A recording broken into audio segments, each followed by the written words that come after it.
¿Ve?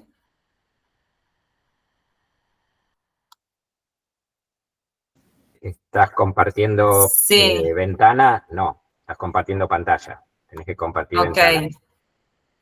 Para. Ya empezamos con esto.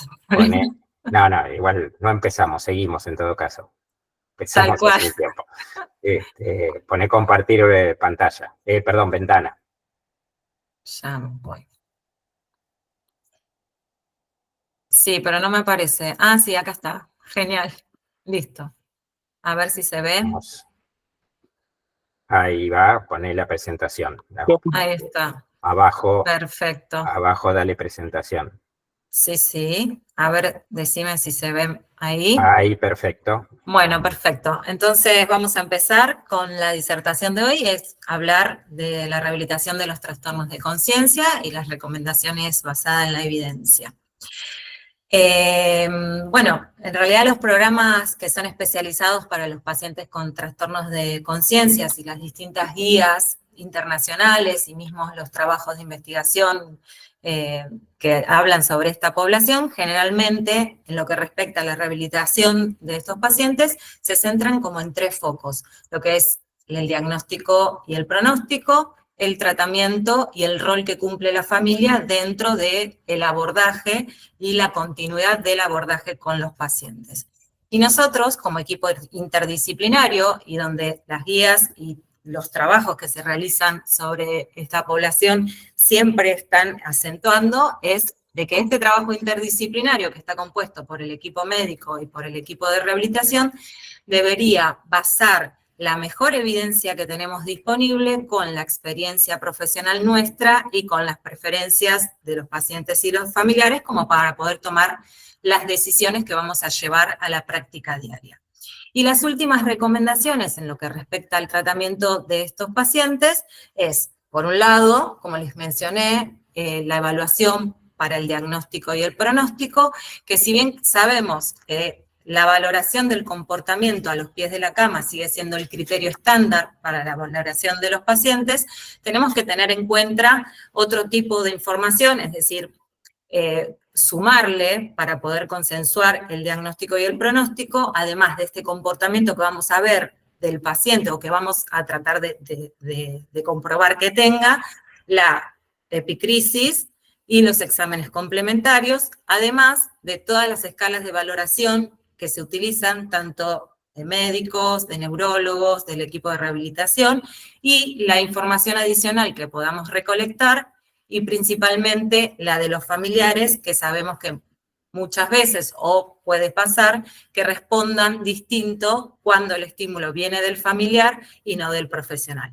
Entonces, agrupando todos estos aspectos, la historia clínica, exámenes complementarios, las escalas de valoración que vamos a tomar, que generalmente son las que están validadas para la población y la valoración de los pacientes, y esta información adicional, el equipo interdisciplinario consenso a lo que es el diagnóstico y el pronóstico.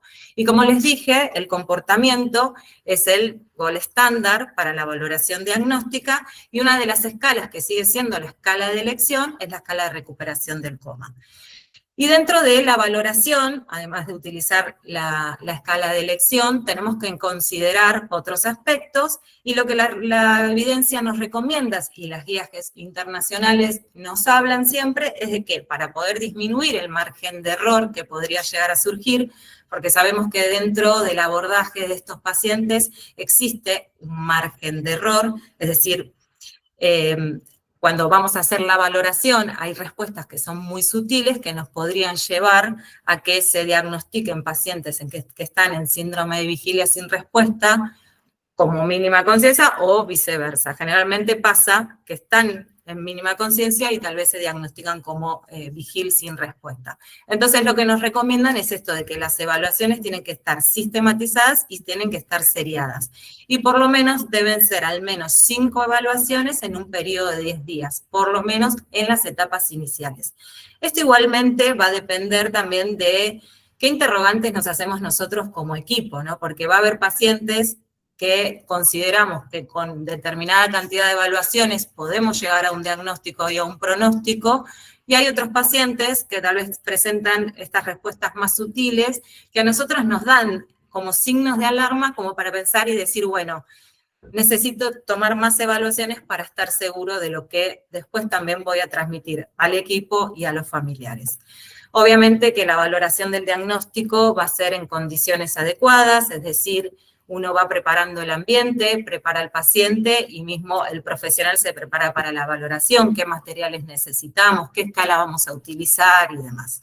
En cuanto al pronóstico, se relaciona generalmente con el diagnóstico que ya sacamos, o sea, si el paciente está con síndrome de vigilia sin respuesta o mínima conciencia, el mecanismo de lesión y el tiempo de evolución, lesiones traumáticas versus no traumáticas, qué resultado de interés voy a tener, si es esta recuperación de la conciencia o la funcionalidad, o la funcionalidad, y también lo que recomiendan es que cuando nosotros demos un pronóstico, lo hagamos como de forma como que vayamos actualizándolo por cada cambio o cada respuesta que encontremos en el paciente, siempre tomando como base los aspectos que recién nombré. Mismo, también se recomienda que a la familia se le informe sobre la incertidumbre que existe en algunos puntos a contemplar en lo que respecta al pronóstico del paciente. Otra de las, bueno, esto sí que siempre nos debemos basar en las directrices internacionales, que es lo que venimos hablando, es lo que nos recomiendan las guías y los distintos artículos que citan los trabajos que se realizan sobre esta población. Otra de las recomendaciones que se hace se basa en los objetivos de tratamiento interdisciplinarios y sabemos que los pacientes cuando emergen del coma pueden pasar, o sea, estar de forma transitoria o permanente en lo que es vigil sin respuesta o estado de mínima conciencia, y subdivisión entre el plus o el minus. O mismo pueden estar emergiendo de estos estados. Entonces, como de manera global, nosotros deberíamos considerar 3 objetivos, o por lo menos tenerlos en mente y después individualizarlos a cada paciente. Por un lado, obviamente que va a ser promover el alerta y la capacidad de respuesta conductual, y esto lo vamos a hacer aplicando estímulos basales, estímulos multisensoriales y enriquecimiento del ambiente, que son como los 3 factores puntuales sobre los métodos que más se aconsejan y que más se utilizan. Después, tenemos que tener en mente el de prevenir y abordar las deficiencias que acompañan a estos pacientes, que aquellas deficiencias como el tono, la rigidez, las contracturas, las osificaciones heterotópicas y demás, que además se van a sumar a la gravedad que ya tiene el paciente por la lesión de origen y por el trastorno de conciencia que esto conlleva. Y por último, como ya la evidencia nos habla de que un 30 o un 40% de los pacientes recuperan conductas funcionales, como por ejemplo seguimiento de órdenes ante el comando o una comunicación que sea confiable, y además el 20% logra independencia en la participación, nosotros tenemos que enfocar el tratamiento y tener el objetivo de poder aumentar o promover lo que es la independencia y el autocuidado. Como les venía comentando, los programas de abordaje, y uno de los que más utilizado es, por ser un programa que es de fácil aplicación, que no tiene efecto adverso, y que también es económico, es el programa de estimulación multisensorial. Mismo, si bien la bibliografía destaca que tal vez no tiene el rigor metodológico como para poder asegurar que su recomendación es alta, sí se vio que tiene efectos positivos. Y si bien podemos leer nosotros que hablan de esta metodología que uno quisiera que sea mucho mejor, no podrían como recomendarlo como de alto nivel, siguen insistiendo en que sí es uno de los métodos que mejores resultados ha tenido, o por lo menos sigue teniendo resultados favorecedores. Cuando hablamos de estimulación multisensorial, generalmente ya englobamos lo que es enriquecer el entorno y la estimulación sensorial que se le va a dar al paciente. Y esto se ha demostrado que mejora la neuroplasticidad, la plasticidad neuronal, y por lo tanto va a mejorar las respuestas del paciente, o por lo menos la recuperación del paciente. Y esto se vio asociado a cambios corticales, tanto en el tamaño, el número y las conexiones de las neuronas.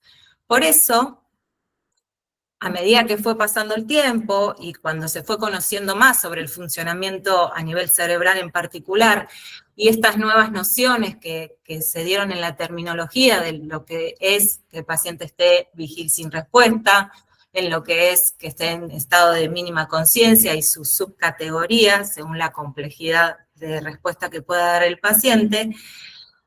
Y se empezó a hablar también de un subgrupo, si se quiere, de pacientes que podría llegar a tener algún nivel de conciencia que por algún motivo, ya sea clínico o neurológico, nosotros no podemos detectar en comportamiento. Es decir, en este comportamiento voluntario que buscamos en cada valoración que hacemos con el paciente y que sigue siendo hoy día el criterio de elección para también definir en qué categoría estaría el paciente.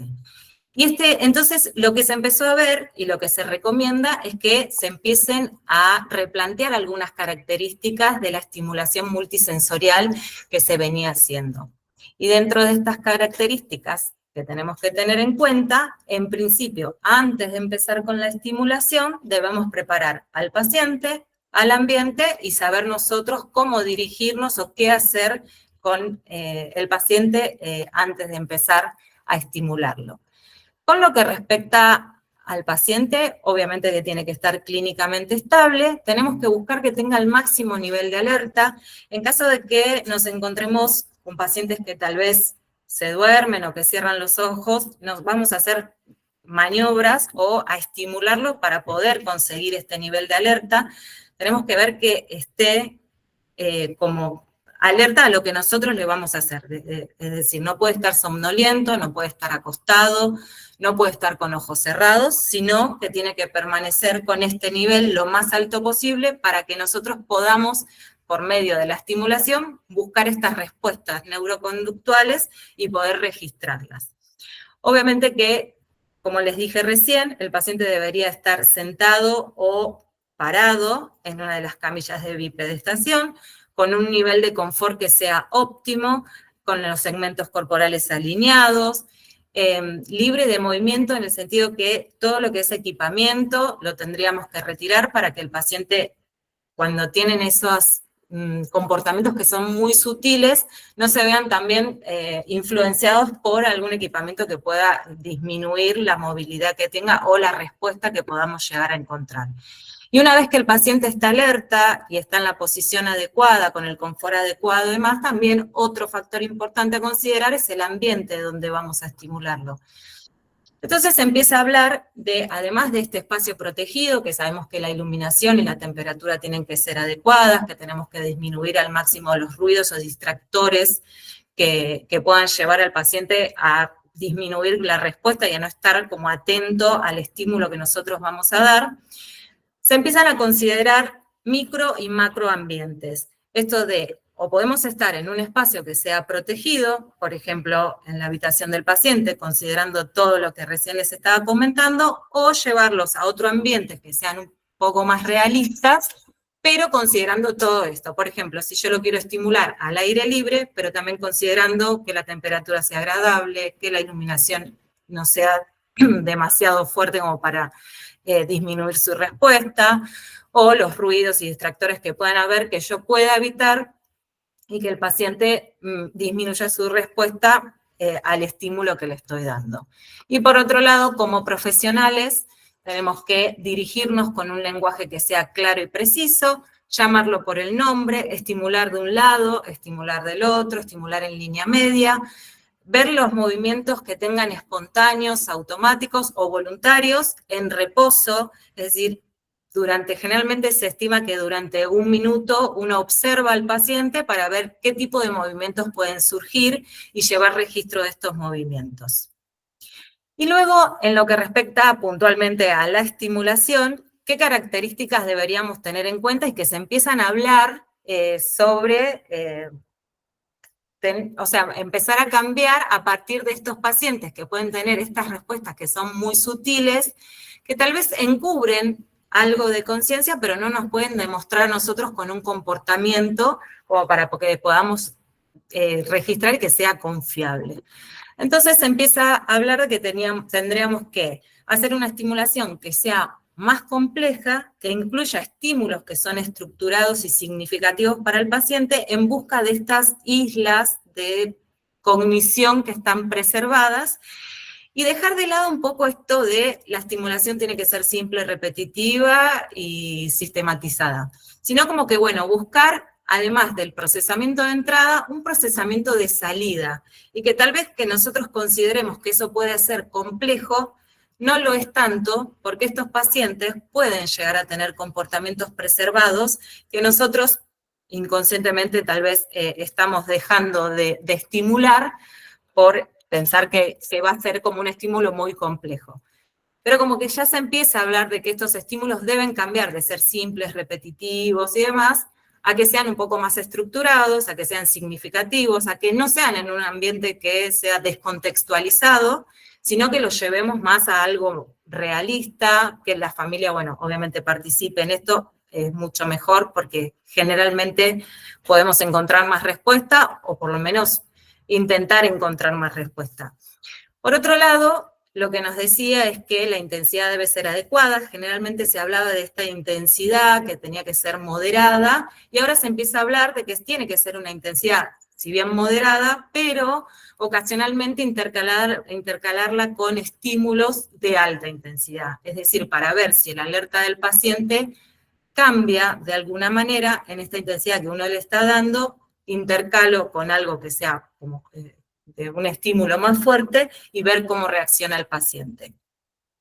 Obviamente que la estimulación sigue siendo multisensorial, es decir, multimodal, tiene que ser integrada y simultánea. No se aconseja hacer la estimulación por un solo canal, sino que lo ideal sería que sea por varios canales, y si encima tiene un contenido emocional y autobiográfico, mejor. Es decir, por ejemplo, al paciente se le puede estar mostrando una fotografía familiar y mismo contar sobre esa fotografía, y con esto estaríamos estimulando lo auditivo, lo visual, lo emocional y autobiográfico de esa fotografía, y sí mismo, no me sale la palabra, hacemos partícipe, es decir, a la familia, mejor todavía. Y con eso se demostró que hay muchas vías que empiezan a interactuar, que tal vez haciendo como algo descontextualizado no lo estaríamos como estimulando.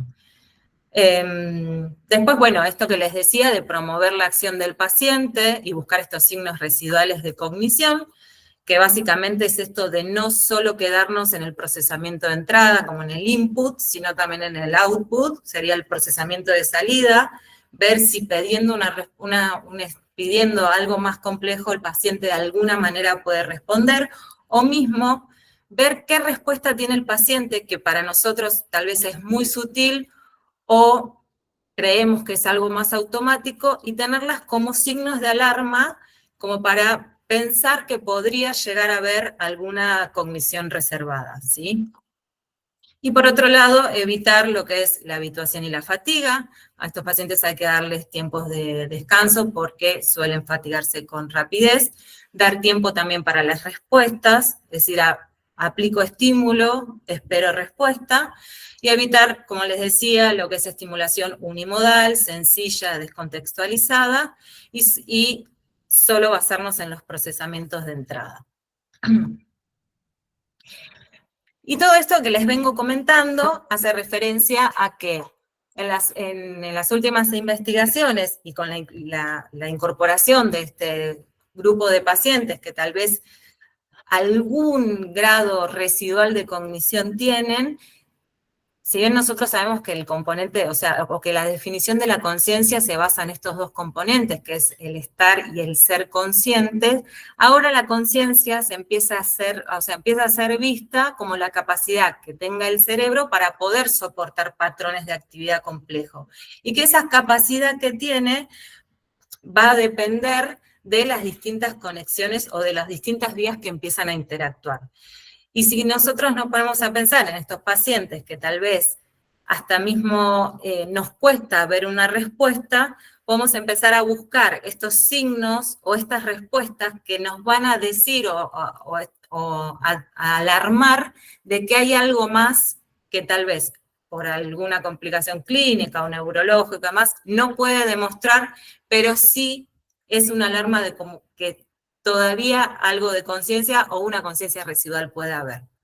Esto obviamente que todos estos comportamientos los vamos a ir registrando.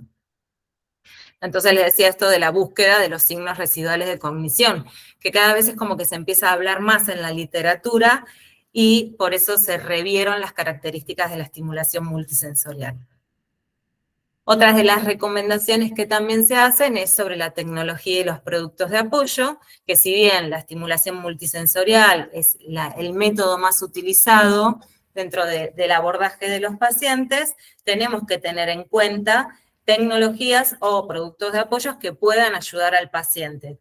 Y para eso, lo que se recomienda hacer en realidad es que antes de prescribir alguna tecnología para detectar estas capacidades neuroconductuales o también aumentar en habilidades funcionales lo que puede hacer el paciente, se debería hacer una valoración de lo sensorial, lo motor y lo cognitivo, o mismo del lenguaje, y ver qué dispositivo es el que mejor va a poder utilizar el paciente como para poder transformar esta respuesta o para poder facilitar esta respuesta en algo más funcional, como por ejemplo puede ser los dispositivos que son para cliquear en un interruptor para respuestas de sí y no, o aquellos dispositivos que son con movimientos oculares también para la comunicación.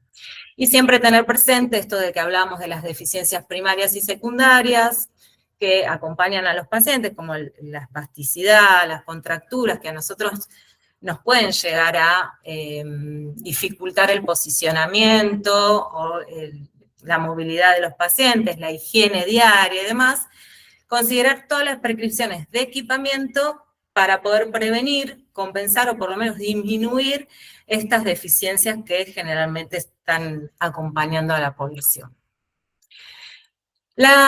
Otra de las recomendaciones que hacen, porque generalmente todas las guías siguen las mismas recomendaciones o se basan en todos estos aspectos, entonces por eso es como que tomé de referencia algunas de estas recomendaciones en donde se hace hincapié, y muchos de los artículos siempre hacen hincapié en el trabajo interdisciplinario, en la forma de estimulación, en el enriquecimiento del ambiente y en el rol que va a cumplir la familia dentro de estos programas especializados para los trastornos de conciencia.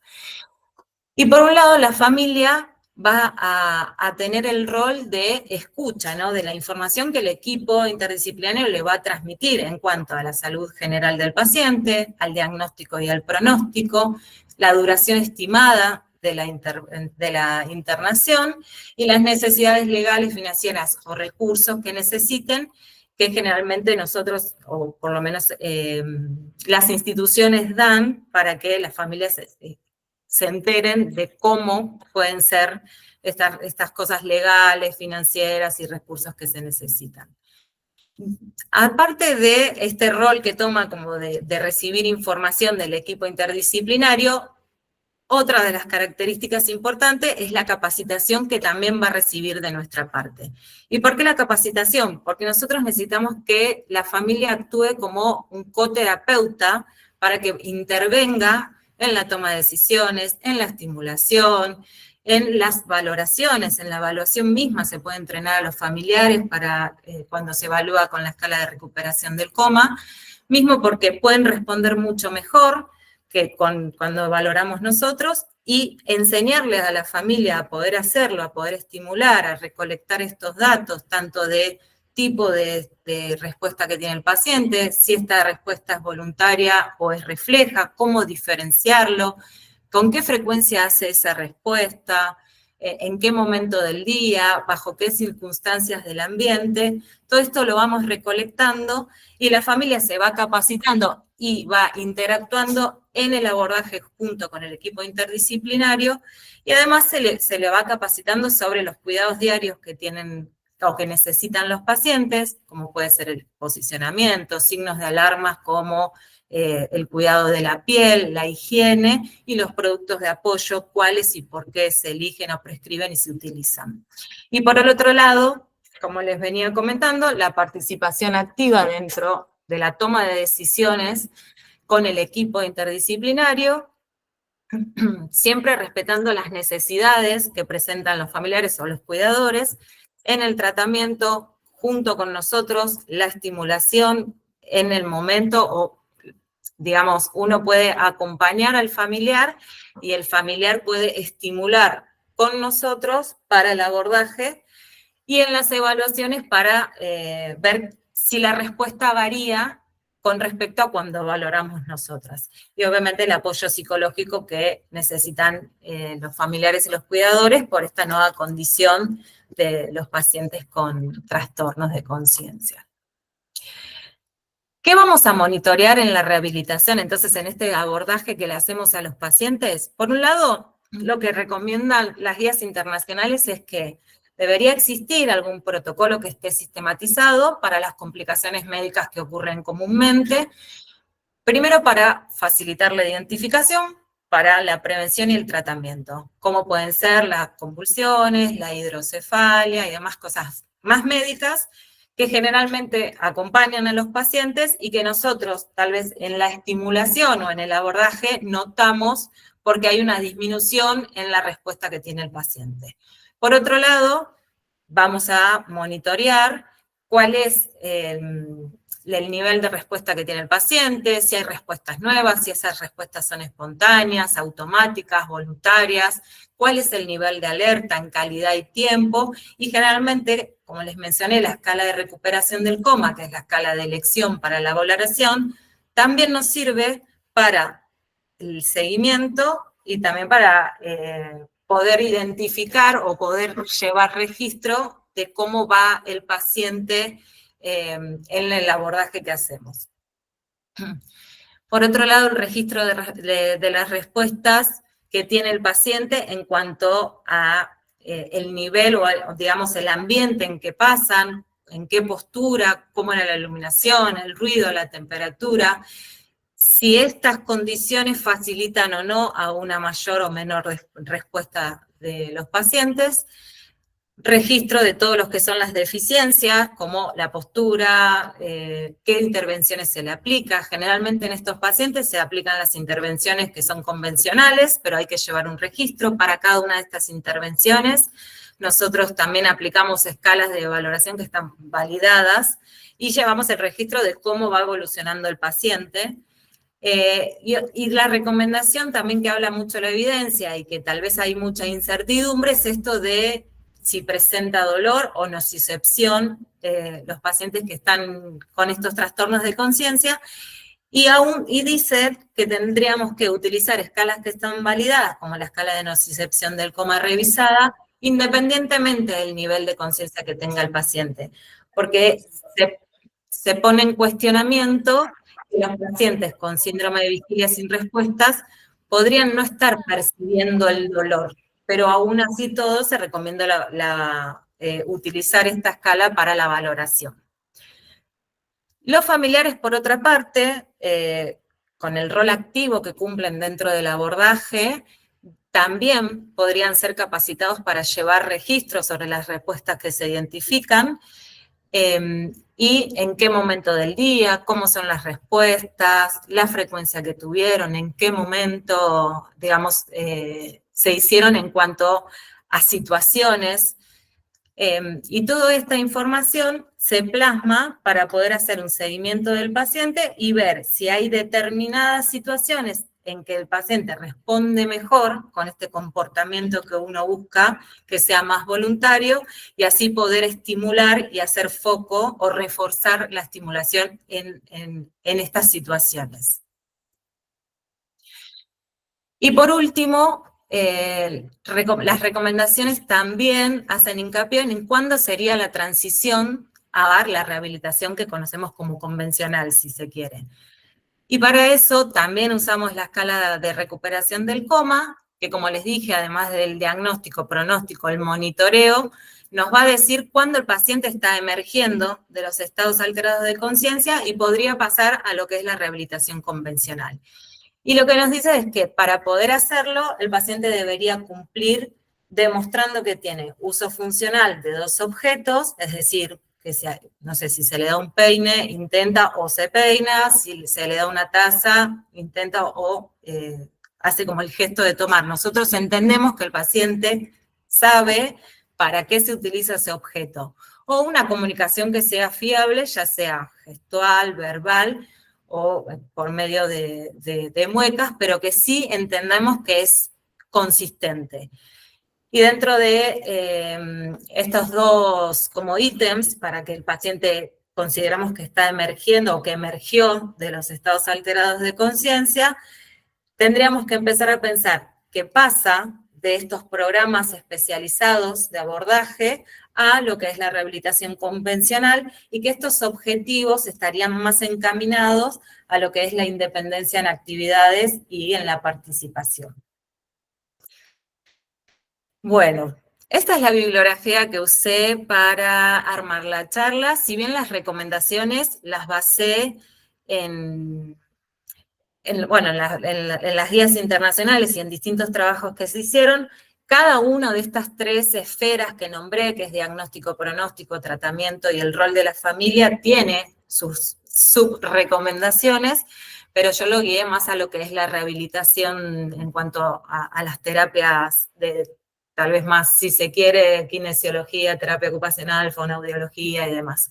La parte médica de diagnóstico y tratamiento los vimos en el primer encuentro de este ciclo de webinars, así que por eso tampoco hice mucho hincapié en eso, pero sí sepan que estos tres aspectos son los que más se hablan y mismo las guías que tal vez no lo toman como una recomendación, un apartado en recomendación, durante todas las explicaciones o las recomendaciones que dan, hacen foco en esto, en el equipo interdisciplinario, en el rol de la familia que debe cumplir en los programas especializados para esta población, de la importancia de la comunicación, de cómo se comunica, qué se comunica, cómo se llega al consenso entre el equipo, cómo se van a establecer los objetivos de tratamiento, qué abordajes o qué intervenciones vamos a seleccionar para poder cumplir estos objetivos y cómo hacemos para que la familia actúe como,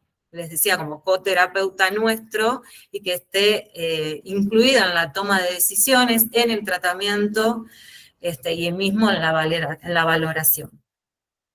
Así que espero que les haya sido útil y entendible, ¿no? Principalmente. Muchas gracias, Yani, muy clara, la verdad, excelente la presentación. Si quieren, hacemos un espacio a preguntas y de discusión interdisciplinaria. Dale. Así que, si querés, deja de compartir, así Dale. podemos ver las cámaras y la idea es que nos animemos a plantear dudas, comentarios. Quizás yo tengo una pregunta para Yani. Sí. Que quizás, no sé, en tu experiencia, en tu área, además del error diagnóstico, que sabemos que es el error más frecuente, que es que fallemos en el diagnóstico del paciente, eso ya está demostrado en la literatura, y lo vemos en la práctica habitual. Recibimos pacientes de otros centros, o incluso en nuestro mismo centro, que es muy grande, a veces volvemos a evaluar a los pacientes y no tienen un diagnóstico correcto. O sea que, además del diagnóstico, que sabemos que es una falla, digamos, porque hacemos evaluaciones conductuales al lado de la cama, y la Johnson es una escala estandarizada, pero obviamente tiene su limitación, que si bien sigue siendo el gold estándar, sabemos que pronto no lo va a hacer, porque hay mucha más evidencia de que el espectro y el continuum de los trastornos de conciencia es mucho más complejo, mucho más heterogéneo, y que dividir al trastorno de conciencia crónico solamente en vigilia sin respuesta de conciencia mínima es corto, está claro. ¿Cuáles son los errores que vos ves en el tratamiento, digamos? O sea, que vos ves que fallamos, digamos, a la hora de hacer un tratamiento acorde basado en esta revisión que hiciste y en tu experiencia clínica. Bueno, para mí uno de los primeros errores es esto, básicamente es la valoración, y como vos decís, el gol estándar o el criterio de elección para llegar al diagnóstico va a ser el comportamiento que encontremos a los pies de la cama.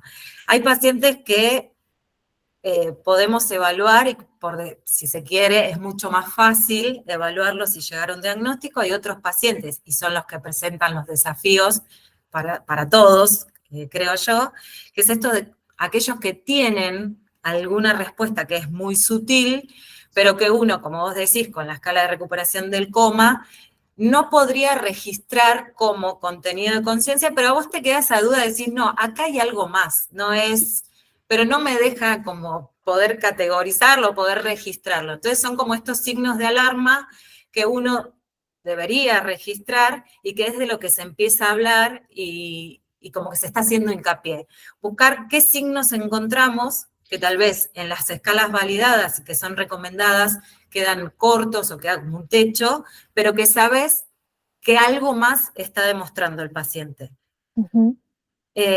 Después la comunicación del equipo, también creo que es algo súper importante y bueno, por la práctica diaria y demás, hay situaciones que tal vez se escapan y que son importantes en cuanto al diagnóstico, al pronóstico y al tratamiento.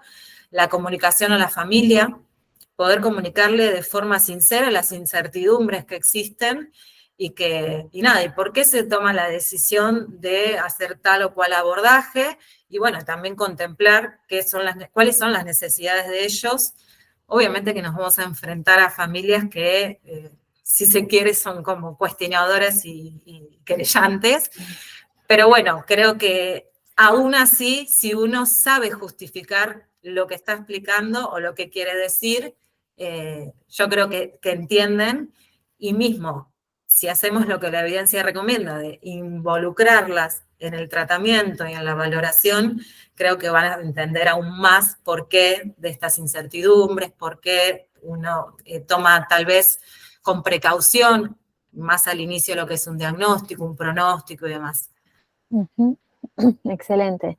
Sí, yo creo que eso que decís es clave, y lo otro es que también hay importancia de entender que el programa de estimulación multisensorial contribuye al diagnóstico, o sea, no es solamente hacer una estimulación multisensorial, sino que mismo cuando uno va abordando al paciente va encontrando esta pesquisa de signos residuales o de confundidores clínicos o neurológicos de la respuesta real del paciente, así que el paciente esté en un programa de estimulación multisensorial está contribuyendo a su diagnóstico y por lo tanto a su pronóstico y a su posibilidad de recuperación. Es importante también entender que el programa de estimulación no solamente busca mejorar la conciencia, sino que también busca establecer y mantener la estabilidad clínica del paciente, ¿sí? O sea, nosotros sacando al paciente de la cama, asegurando todas las condiciones que vos mencionaste de mantener el alerta, confort, bueno, todos los dispositivos médicos que tiene un paciente complejo como estos, nos aseguramos que tenga menos complicaciones, ¿sí? O sea, un paciente en trastorno de conciencia que es bipedeste, que salga de la cama, que tenga el equipamiento blando adecuado, que no tenga espasticidad, que no tenga una sonda vesical, o que si la tiene por una cuestión neurológica, que esté acorde a la necesidad del paciente y que no le genere una complicación extra. O sea que claramente si el paciente está dentro de un programa de estimulación multisensorial, también ayuda y contribuye a la estabilidad médica.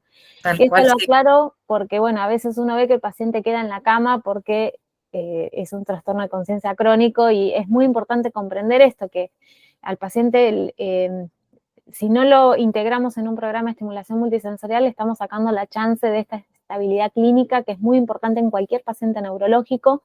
Todos los neurólogos, pero todos los que hacemos rehabilitación sabemos que un paciente neurológico, si tiene una intercurrencia clínica, baja un escalón en su recuperación y muchas veces no vuelve a subirlo. Entonces, evitar las intercurrencias clínicas en esta población es muy importante, y el programa de estimulación multisensorial creo claramente que contribuye a esa estabilidad médica. Sí, por eso se recomienda esto de tener un programa ya sistematizado para prevenir estas complicaciones médicas, y que como para, aparte de prevenirlas, identificarlas. Y nosotros en el tratamiento las podemos identificar. Es decir, ¿por qué el paciente? No, hoy respondió menos. No, pero ¿qué pasó que respondió menos? ¿Por qué? Y empezar así a activar a todo el equipo. Es decir, el paciente hoy respondió menos, no sé, se me setó, o lo veo distinto, o algo pasó. Eso es una recomendación, como decís vos.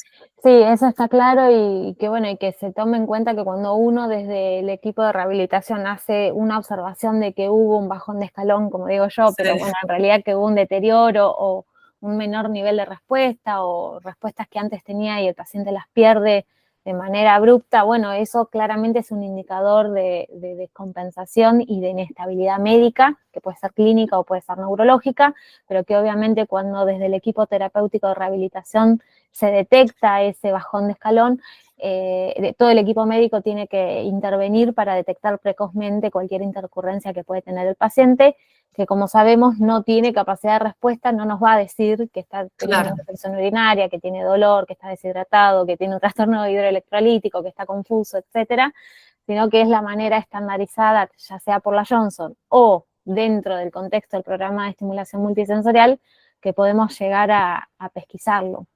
Tal cual, Y sí. lo otro que agregaría también, como vos pusiste, es muy importante la familia, o sea, la familia forma parte del programa de estimulación multisensorial y es uno de los objetivos de tratamiento, creo que eso es muy importante. Como todos los puntos que vos dijiste me parece que son claves.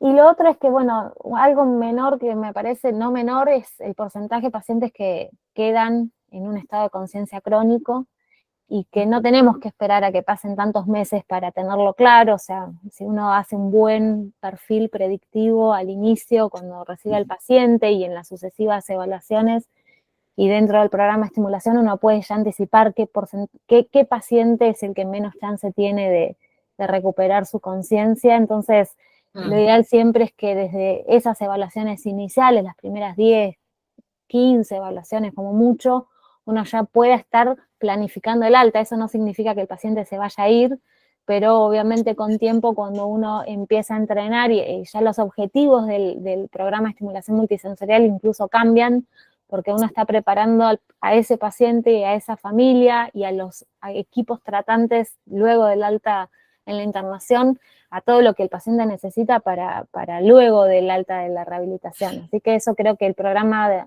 de estimulación multisensorial también aporta. Sí, tal cual. Es más, es una de las recomendaciones, avisarle al familiar cuánto es el tiempo estimado de internación. Obviamente que uno cuando ya sabe el pronóstico del paciente, y mismo prepararlo para la externación. Es decir, capacitar a los familiares para la externación, porque generalmente tienen deficiencias graves los pacientes y van a ser dependientes. Exacto. Más o menos, pero dependientes. Exacto, con una alta carga de dependencia. Tal cual, sí, sí. Marcela tenía una pregunta, levantó la mano. Sí, buenas tardes. Mi nombre es Marcela, estoy trabajando en INAREPSA y lo veo a Nano también. Hola, Nano. Mi pregunta tiene que ver con el trabajo primero felicitarte, Janina, por tu presentación, realmente muy enriquecedora. Por otra parte, consultarles en relación al trabajo que vienen haciendo con las familias, digamos, de qué manera se organiza el entrenamiento, si en psicología también están haciendo algún tipo de abordaje.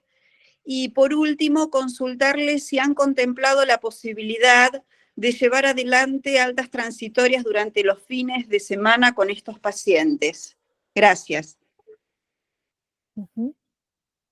Sani, ¿querés responder vos? Sí, la primera pregunta era el tema de los familiares, ¿no? Discúlpame. Sí, de los familiares. Me quedé con las altas transitorias.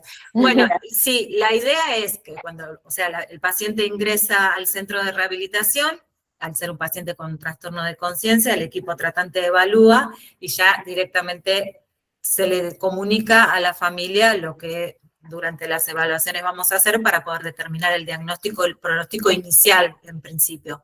Y después sí se lo empieza a capacitar con el tema de la estimulación en sí, en caso de que se pueda, porque también están las variables de cuándo va el familiar a la institución. Hay familias que tal vez pueden estar presentes gran parte del día y hay otras familias que están presentes en determinados momentos, pero si podemos combinar que ellos, cuando están en la institución, con alguna, o sea, combinando el día y la hora en que se sumen al equipo tratante, los familiares se suman a la estimulación dentro del espacio protegido que tenemos. Y ahí se va empezando el entrenamiento en cuanto a la capacitación, es decir, bueno, se le explica lo que es el trastorno de conciencia, cuáles son las respuestas que uno busca, en qué momento, cómo es la orden que se le da, también en el caso de la frecuencia, qué pasa con la fatiga, la habituación. Le vamos contando lo que sabemos del abordaje de los pacientes. Mismo nos pasa mucho de explicar lo que es la estimulación, porque cuando están por fuera de este espacio protegido y con el equipo interdisciplinario, están con el paciente en la habitación e intentan estimular poniendo música, tocándolo, y entonces es como una sobreestimulación. En principio siempre decimos tratar de evitar esta sobreestimulación, tratar de hacer periodos cortos porque generalmente fatigan. Si veo que el paciente está cansado o está somnoliento, bueno, dejarlo descansar, no insistirle todo el tiempo con la estimulación y demás. Y hay familiares, la verdad, que mismo le pedimos que graben porque hay algunos que ven respuestas y nosotros queremos ver si esas respuestas son realmente voluntarias o reflejas o automáticas. Entonces pedimos que graben para después que nos muestren y que también lleven un registro de lo que ven o la respuesta del paciente ante estímulos determinados. Por ejemplo, si le ponen música que al paciente le gusta, cómo fue la reacción, si notaron que, no sé, hubo algún movimiento hacia el estímulo auditivo que le estaban dando, y dependiendo del tipo de respuesta o el estímulo que se le dé, que vayan registrando y en casos necesarios que filmen el tipo de respuesta para ver si es voluntario o no, y ahí, en base a eso, también uno va diciendo, bueno, esto es una respuesta refleja por tal y tal motivo, lo que tenemos que buscar, tal vez que haya consistencia, que si yo le doy, o sea, la indicación una vez, la pueda repetir una segunda vez, que el movimiento no sea automático todo el tiempo, sino que lo haga cuando yo se lo pido. Entonces eso va a ser como más direccionado a algo voluntario, un comportamiento en donde entendemos que el paciente está procesando la información que le damos y da la respuesta. Te voy a agregar una cosita más con respecto a la intervención familiar, que lamentablemente ahora no, pero antes de la pandemia teníamos talleres de familiares de pacientes con trastorno de conciencia que estaban justamente a cargo de una licenciada en trabajo social y una psicóloga.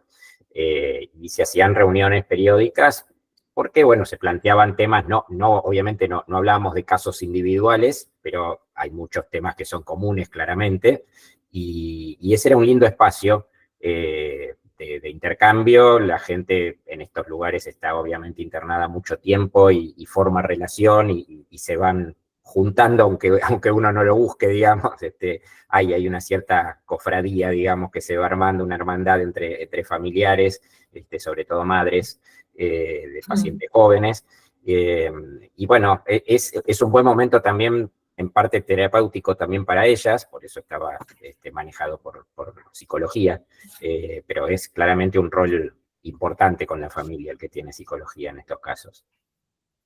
Sí. Bueno, muchísimas gracias, Janina.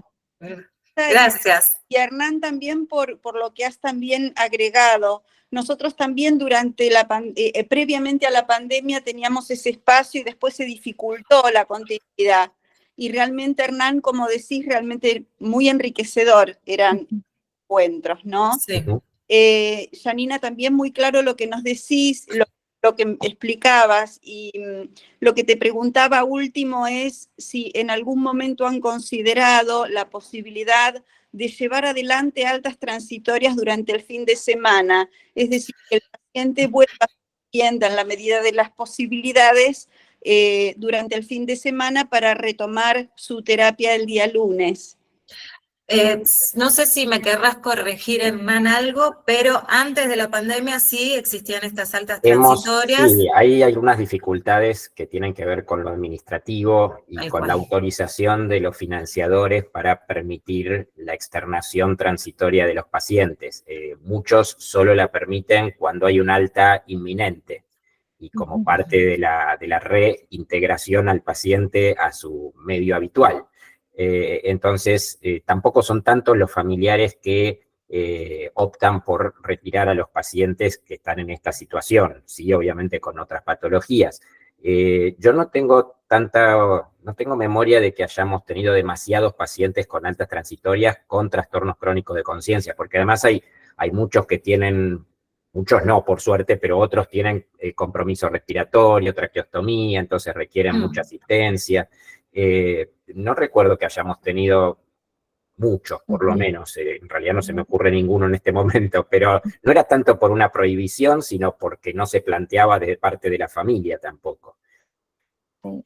Yo, si me permiten opinar, es una opinión, creo que el alta transitoria debe ser parte del programa de estimulación multisensorial cuando tiene un objetivo terapéutico y cuando uno ya está planificando el alta. O sea, es una herramienta muy importante para acomodar a la familia, para acomodar el ambiente, el contexto, sobre todo si el paciente no fue decanulado. Creo que suma muchísimo tener altas transitorias en la planificación del alta.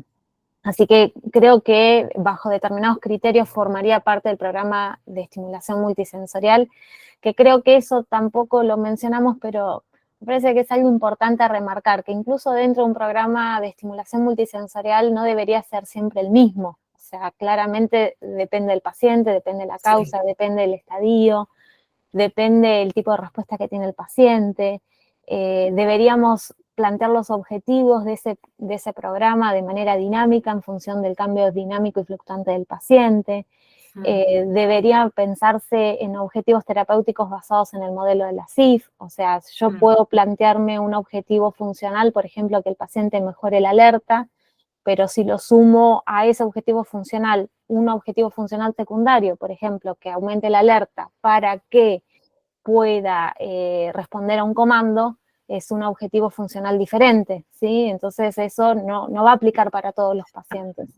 Creo que describir y compartir, como decía Yani, interdisciplinariamente los objetivos pensados de manera personalizada para el paciente en particular dentro del programa, hace que el programa no sea tan aburrido que para el profesional, para el paciente y para la familia. O sea, tratar de hacer el ejercicio de que esos objetivos funcionales del paciente uno pueda cambiarlos a lo largo del programa de rehabilitación en función del cambio del paciente. O sea, siempre cualquier enfermedad neurológica fluctúa y es dinámica, ¿sí? Porque el cerebro es plástico, va cambiando y es parte fundamental la estimulación multisensorial que contribuye a esa neuroplasticidad, que por ahí en eso es lo que me parece la comunicación con los equipos y con la familia es clave de decir, bueno, estamos trabajando este objetivo funcional y ese objetivo funcional tratar de enmarcarlo dentro de la CIF, obviamente, y ir complejizando ese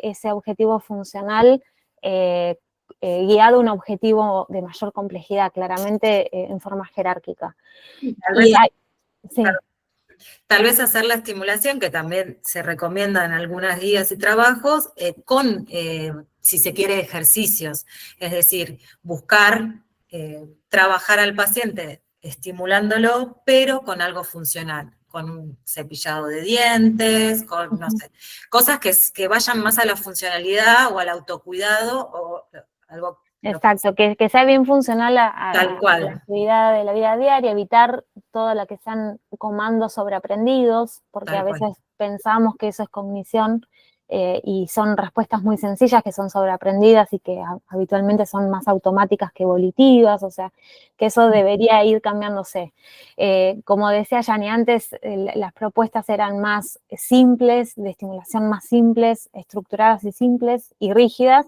Hoy creo que la tendencia a nivel mundial es que sea complejo, en orden creciente en cuanto a complejidad jerárquica, en cuanto a un impacto funcional y ecológico que tenga una significancia para el paciente, pero también para el programa de rehabilitación. Sí. Y que sea fluctuante, digamos, o sea, para cualquier función cognitiva, el desafío cognitivo está el kit de la cuestión, entonces eso creo que sea desafiante es importante. Cualquier sugerencia que uno haga, que decía Yani, de la incorporación de la familia con esta mirada de la rehabilitación 24/7, o sea, las 24 horas del día, los 7 días de la semana, tanto lo que sea de estimulación como de evitar la sobreestimulación, o de que, bueno, si estoy tratando de trabajar un código de comunicación en un paciente con conciencia mínima plus, bueno, que el código de comunicación sea comprendido por todo el equipo, por la familia, que se explique cómo se debe conseguir la orden, si el sí es con el dedo y el no es con los ojos, o con un espejo, o con un control ocular. Creo que eso es fundamental y ahí voy otra vez con el mismo tema que tiene que ver con el objetivo funcional que uno se planifica y que uno debe revisarlo constantemente para que ese objetivo pueda ir escalándolo, cambiándolo o pensando. Eso te permite repensar al paciente de distintas maneras. Tal cual, sí. No sé si hay alguna otra pregunta, si Hernán querías hacer algún comentario de la parte farmacológica, que creo que también para la parte médica obviamente es fundamental manejar el esquema farmacológico de un programa de estimulación multisensorial, pero todo el equipo interdisciplinario tiene que estar familiarizado con la medicación, sobre todo cuando se indicó una medicación o se sacó una medicación, el equipo tiene que saberlo porque es el que va a ver un cambio en la respuesta del paciente, entonces ese diálogo interdisciplinario es muy importante en cualquier esquema farmacológico que uno utilice para estimular las funciones cognitivas del paciente con trastorno de conciencia. Y lo farmacológico en estos pacientes tiene como dos vertientes. Una, ver lo que está recibiendo y tal vez le está haciendo mal a los fines de rehabilitarlo, desde ya que hay drogas que son inevitables, pero que sabemos que pueden tener un efecto neuroplástico negativo o depresor del estado de conciencia.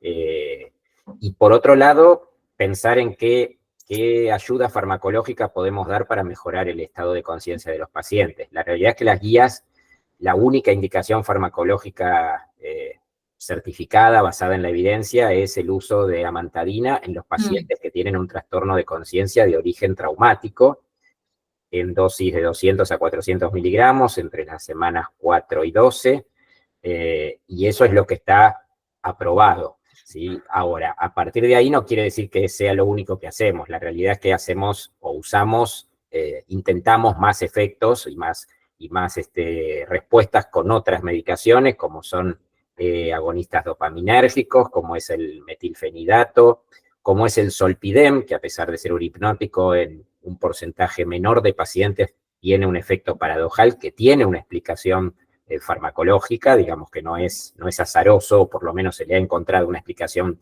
farmacológica posible para un efecto despertador que tiene en un 5% más o menos de pacientes en los que se intenta, a pesar de que no es un efecto que se sostenga a lo largo del tiempo tampoco. Pero bueno, el zolpidem pasó por un periodo de uso y de pseudomoda, digamos, en el tratamiento farmacológico de estos pacientes. Y lo que ahora está un poco en boga, que se está investigando bastante, si bien está lejos de ser una recomendación, es el uso de psicodélicos.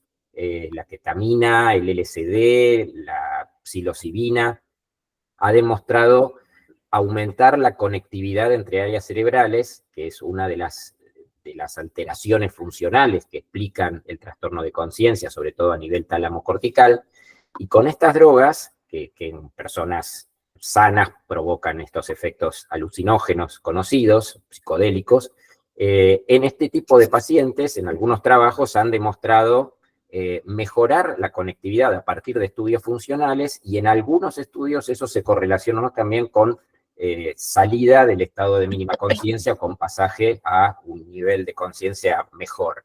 Es decir, se ha visto a partir de una suposición teórica, de una hipótesis teórica justificable, una respuesta que bueno, fue favorable. Esto no se ha hecho a gran escala todavía, además son drogas que tienen cierta restricción de uso desde ya, pero bueno, son todo un grupo de drogas que incluso desde la psiquiatría hoy por hoy están teniendo una reversión para el uso, por ejemplo, de la depresión,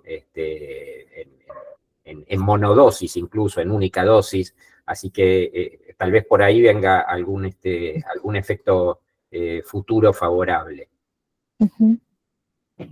Sí, creo que eso es clave lo que decís, o sea, cualquier médico debería, que tiene a cargo un paciente con trastorno de conciencia, debe valorar el esquema farmacológico desde el día 1, debe generar una pauta gradual de suspensión progresiva de medicaciones que atentan contra la neuroplasticidad y iniciar tratamiento estimulante, que muchas veces uno ve en la práctica que las drogas estimulantes del sistema nervioso, si bien son todas de uso off-label, incluso la amantadina está recomendada, pero no está aprobada para traumatismo de cráneo, es una recomendación porque ahora salió una revisión sistemática este año que solamente pudieron incluir 3 ensayos clínicos con el efecto de la amantadina, como decía Hernán, entre las semanas 4 y 12, pero creo que generalmente hay una subutilización de los estimulantes y a veces se indican, pero no se llegan a dosis con efecto terapéutico, a veces no se conoce la posibilidad de combinar, o sea, Sí. es muy importante darle la oportunidad al paciente de llegar a dosis máxima sin que obviamente genere efectos adversos, y animarse a combinar distintos esquemas. O sea, en neurología suele pasar que no hay medicación aprobada para la mayoría de las condiciones neurológicas y por eso son indicaciones off-label o fuera de prospecto, pero que uno tiene experiencia clínica en eficacia, entonces elegir qué combinación de estimulantes, principalmente es amantadina, modafinilo, ritalina, levodopa, hay propuestas de algunos IRS, sobre todo los duales, como la venlafaxina. Y podemos agregar la administración intratecal de baclofeno, que también ha mostrado en algunos pacientes mejorarles el nivel de conciencia. Se les había indicado la bomba para el tratamiento de la espasticidad, pero a partir de eso se vio que algunos pacientes mejoraban su estatus de conciencia. Para eso también hay algunas explicaciones de fisiopatología, de por qué el baclofeno paradojalmente mejora el estado de conciencia cuando es un agonista GABAérgico que teóricamente genera sedación.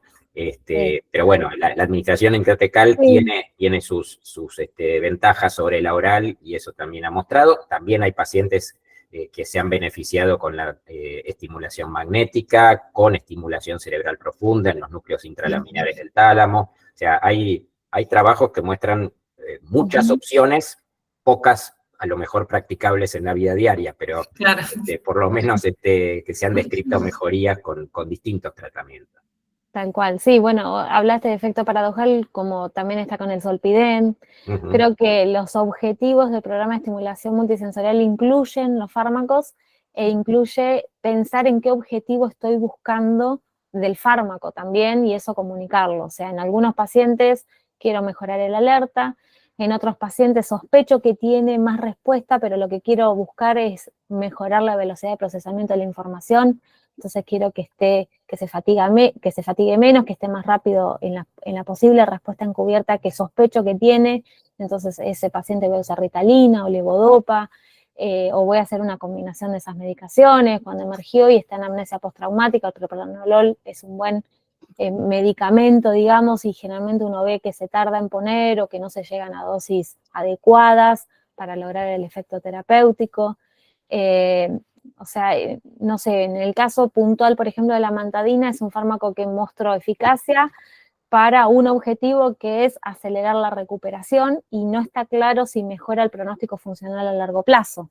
¿Por qué? Porque los ensayos clínicos que lo evaluaron lo midieron a corto plazo, con un periodo de washout sin medicación muy corta, y no hay una evaluación a largo plazo si esos pacientes que recibieron amantadina recuperaron más o menos la conciencia o si tuvieron mejor recuperación funcional, ¿sí? Entonces, también está bueno pensar en el objetivo dentro del programa de estimulación multisensorial de la medicación que uno elija para, primero para uno tenerlo claro, para comunicarlo al equipo con claridad y además para hablar con la familia. O sea, uno debería hablar con la familia acerca del uso off-label de esta medicación, de que, nada, muchas veces es ensayo y error, uno intenta titular una dosis tratando de que no haya efectos adversos, y de que obviamente si no hay respuesta, uno en algún momento va a plantear bajar dosis y suspender, o combinar con otra medicación. Yo he tenido pacientes con 4 estimulantes con dosis plena,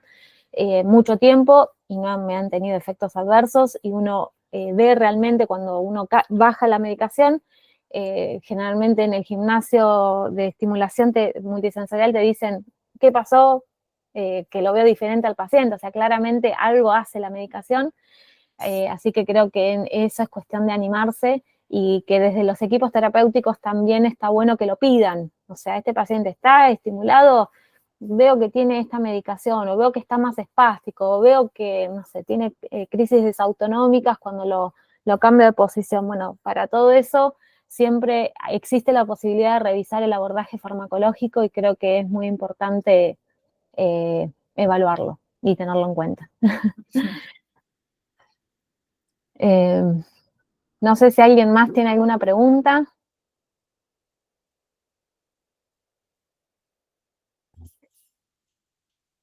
Bueno, sí, muchísimas gracias, Yani, de nuevo, la verdad que impecable, excelente, creo que le disfrutamos mucho tu presentación, y bueno, gracias a todos los presentes, pese a los inconvenientes iniciales, creo que salió un lindo webinar, y fue lindo compartir este momento con todos ustedes, así que muchas gracias. Gracias a todos. Gracias. Chao. Gracias, chao, chao. Gracias. Gracias.